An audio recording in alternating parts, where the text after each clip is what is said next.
Hello students, मैंने आपका last turn पे टॉपिक स्टार्ट किया था लॉ ऑफ केमिकल कॉम्बिनेशन, जिसमें मैंने आपको 3 लॉस में पढ़ा दिए थे। फर्स्ट था law of conservation of mass, second था law of definite proportion, third था लॉ ऑफ मल्टीपल प्रोपोर्शन। तीनों लॉ के बारे में बता दिया। फोर्थ लॉ है गै-लुसेक लॉ ऑफ वॉल्यूम। ये वॉल्यूम, इस लॉ में क्या बोलता है, अगर हम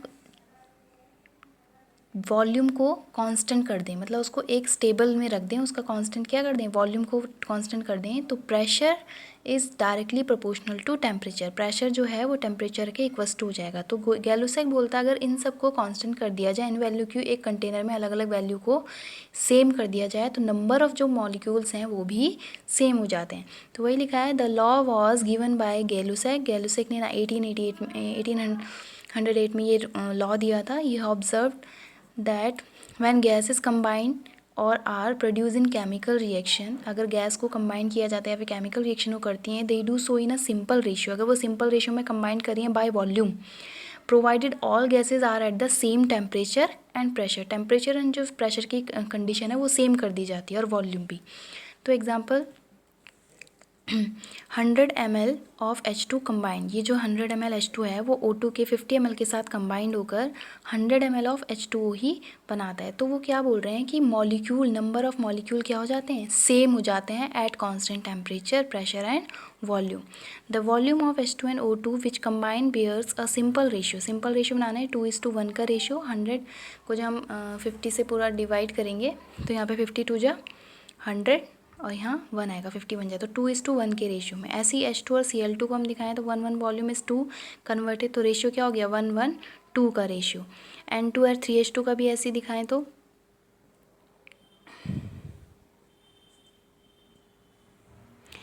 यहाँ पर N2 क्या है, 1 वॉल्यूम यूज़ हो रहा है, यहाँ पे 3 volume of hydrogen molecule use हो रहा है, और बन क्या रहा है हमारा 2N। तो ये क्या है, एक फिक्स्ड अमाउंट में है, सेम अमाउंट में। यहाँ पर 3 और 1, 2 और 1 3 अमाउंट में यूज़ हो रहा है, तो 1:3:2 के रेशियो में कंपाउंड बन रहा है। नेक्स्ट है Avogadro's law. Avogadro law is for the idol gas, idol gas के लिए होता है ये।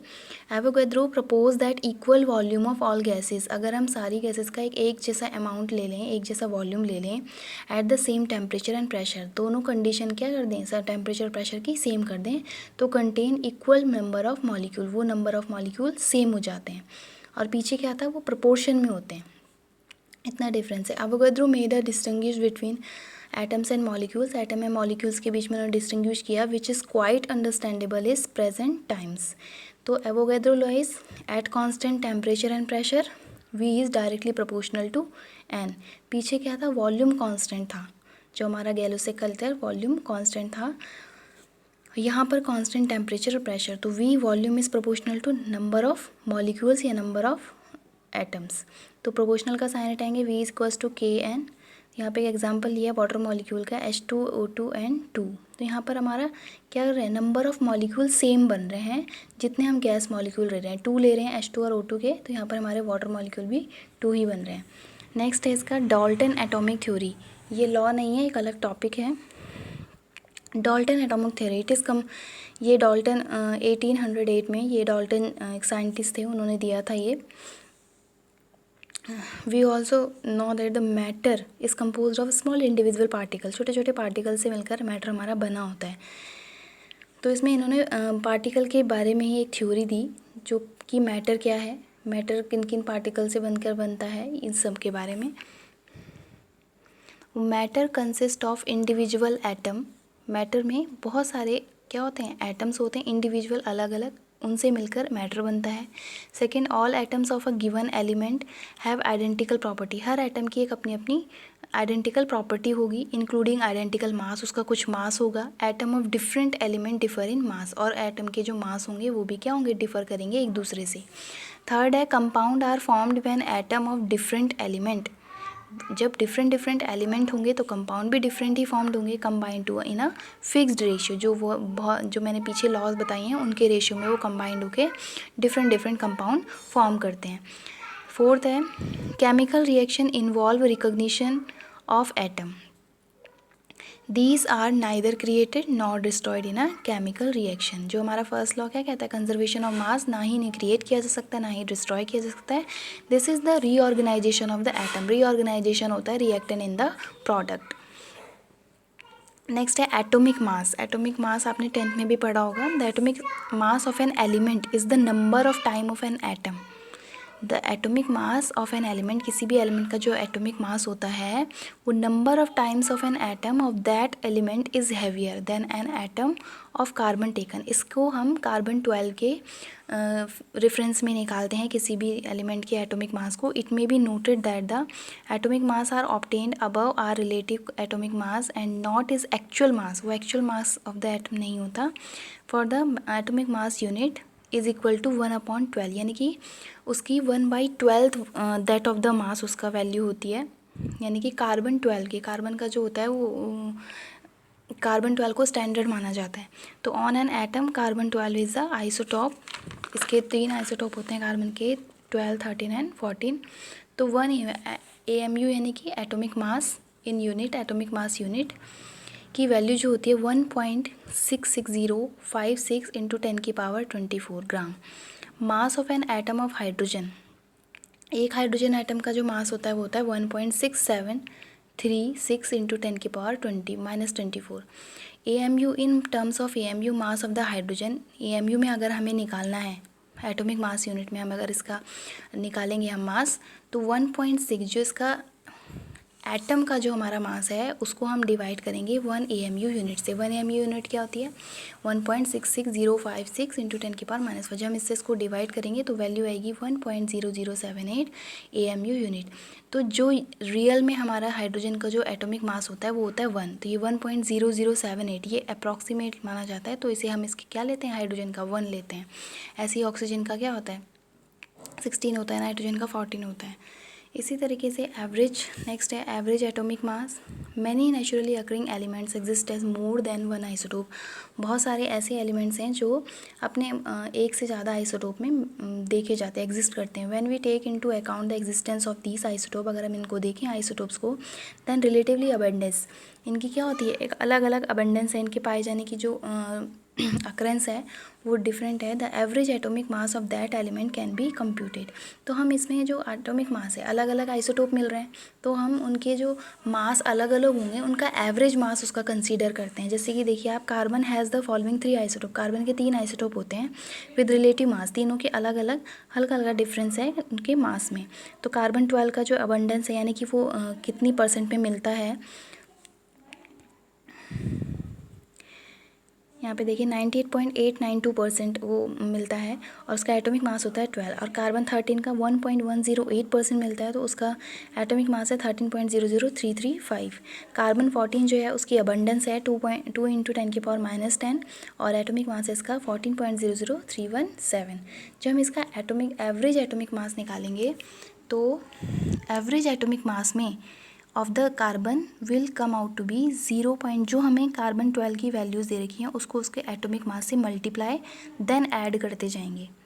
ये कार्बन 12 की वैल्यू है, कार्बन 12 का अबंडेंस है, मल्टीप्लाई एटॉमिक मास 12 यूनिट है, ये 124 नहीं है, 12 यूनिट U प्लस ये कार्बन 13 का हमारा अबंडेंस है 0.01108% में निकाल लिया इसको, ठीक है।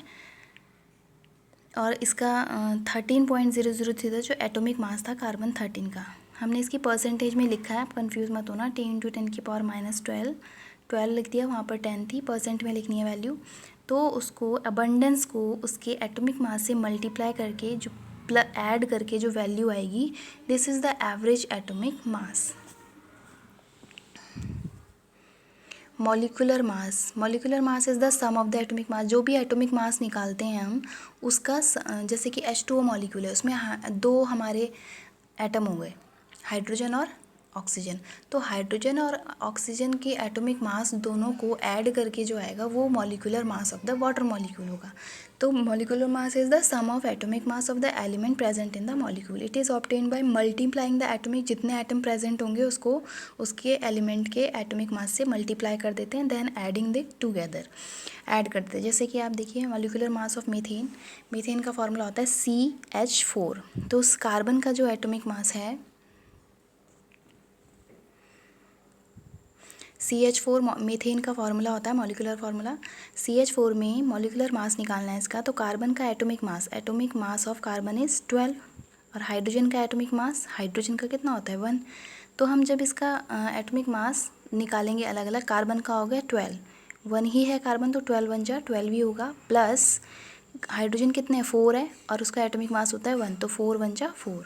तो इन दोनों को क्या करेंगे ऐड करेंगे, तो 12 + 4 = 16, यानी कि CH4 का जो मॉलिक्यूलर मास होता है वो होता है 16। देन इन H2 मॉलिक्यूल में भी ऐसे देखिए, हाइड्रोजन मॉलिक्यूल का जो एटॉमिक मास होता है वो होता है 1, ठीक है। तो 2 हाइड्रोजन मॉलिक्यूल हैं तो 2 × 1 यहाँ लिखा हुआ है, ये देखिए। देन ऐड +1 ऑक्सीजन मॉलिक्यूल है, atomic mass of oxygen is 16, तो 16 1 जा 16 आया, तो 2 1 जा 2 + 16 दोनों को ऐड करेंगे 18, यानी कि H2 का जो मॉलिक्यूलर मास होता है 18 यूनिट होता है। Another example molecular mass of glucose C6H12O6, ये ग्लूकोज का फॉर्मूला है। अब इसमें कार्बन का एटॉमिक मास देखेंगे, atomic mass of carbon is 12, hydrogen का एटॉमिक मास कितना होता है 1, atomic mass of the oxygen is 16। अब मॉलिक्यूलर मास निकालना है हमें, तो देखिए यहाँ पे कार्बन कितने हैं 6 और एक कार्बन का 12 होता है, तो 6 को 12 से मल्टीप्लाई, प्लस हाइड्रोजन कितना है 12 और 1 होता है एटॉमिक मास ऑफ एक हाइड्रोजन का होता है, तो 12 को 1 से मल्टीप्लाई, प्लस 6 हमारे ऑक्सीजन यूज़ हो रहे हैं, तो 6 को और एक ऑक्सीजन का कितना होता है एटॉमिक मास 16, तो 6 × 16 सबको मल्टीप्लाई करके ऐड करेंगे तो आएगा 180 यूनिट, यानी molecular mass of the glucose is 180। Mole concept, 1 mole is the amount of a substance that contains as many particle or entities as there are atoms is exactly 12 gram of the carbon 12 isotope। जैसे अगर 1 mole of the carbon 12 में लूँ तो उसमें कितने particles या कितने entities उसकी आ पाएंगे, this is called the mole, इसको हम मोल कह देते हैं। The number of a carbon 12 atom was determined by a mass spectrometer से डिटरमाइन करते हैं, find to be equal to 1.992648 10⁻⁻23 gram, और इसको माना जाता है इतना कि उसका जो कार्बन 12 का नंबर ऑफ एटम है वो इतना है, ठीक है। तो 1 mole of carbon, 1 mole carbon में कितने नंबर ऑफ एटम होंगे, तो इक्वल्स टू 12 उसका था एटॉमिक मास, ठीक है। 12 क्या है एटॉमिक मास है। अगर हम उसके जितने एटम उसमें मिलते हैं उससे डिवाइड कर दें 1.99268 इंटू 10⁻⁻23, तो इसको डिवाइड करने के बाद आएगा 6.022137 इंटू 10⁻23, ये 23 ऊपर चल जाएगा, माइनस का था ऊपर जाके प्लस हो जाएगा। तो ये जो है, ये जो हमारी वैल्यू आई 6.0223, ये है हमारा एवोगैड्रो नंबर, इसे it is denoted by Na। Avogadro number होता है, अगर हम किसी भी एक मोल में बोलते हैं 1 मोल में हाइड्रोजन के कितने एटम होंगे, ठीक है, 1 मोल में हाइड्रोजन के कितने एटम होंगे 1 मोल में हाइड्रोजन एटम होंगे, जितना आप 1 मोल में पूछा जाता है तो 6.022 इंटू 10⁻23 एटम। चाहे 1 मोल में वाटर मॉलिक्यूल पूछे जाएँ तो भी 6.022 इंटू 20, चाहे एटम पूछे जाएँ चाहे पार्टिकल पूछे जाएँ, तो 1 mole equals to 6.022 into 10⁻23 atom, molecule और particle. Another topic is molar mass, the mass of an 1 mole of a substance. 1 mole substance अगर हम ले रहे हैं तो उसका जो मास होगा वो है molar mass in grams, it is called molar mass. Molar mass of the water का अगर हम निकाले, जैसे हम मॉलिक्यूलर मास निकाल रहे थे तो 1 वाटर मॉलिक्यूल का निकाल रहे हैं ना, 1 मोल वाटर मॉलिक्यूल का निकाल रहे हैं, तो 1 मोल का क्या होगा मोलर मास 18 ही होता है। तो अगर हम यहाँ 2 ले रहे हैं, 2 मोल ले रहे हैं तो इसको 2 से मल्टीप्लाई कर देंगे, तो 18 2 जा 36 हो जाएगा। समझ में आ रहा है।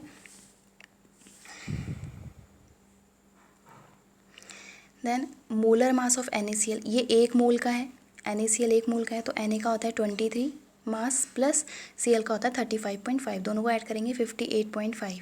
जितने भी मोल इसमें दिया जाएगा 2 मोल 3 मोल, तो उसको उतने ही मोल से मल्टीप्लाई करके उसका मोलर मास निकाल लेते हैं। बट ये 1 मोल की बात बता रहे हैं, तो 1 मोल का में इतने वाटर मॉलिक्यूल में मोलर मास होता है, और 1 मोल का NaCl का जो मोलर मास होगा वो ये होगा।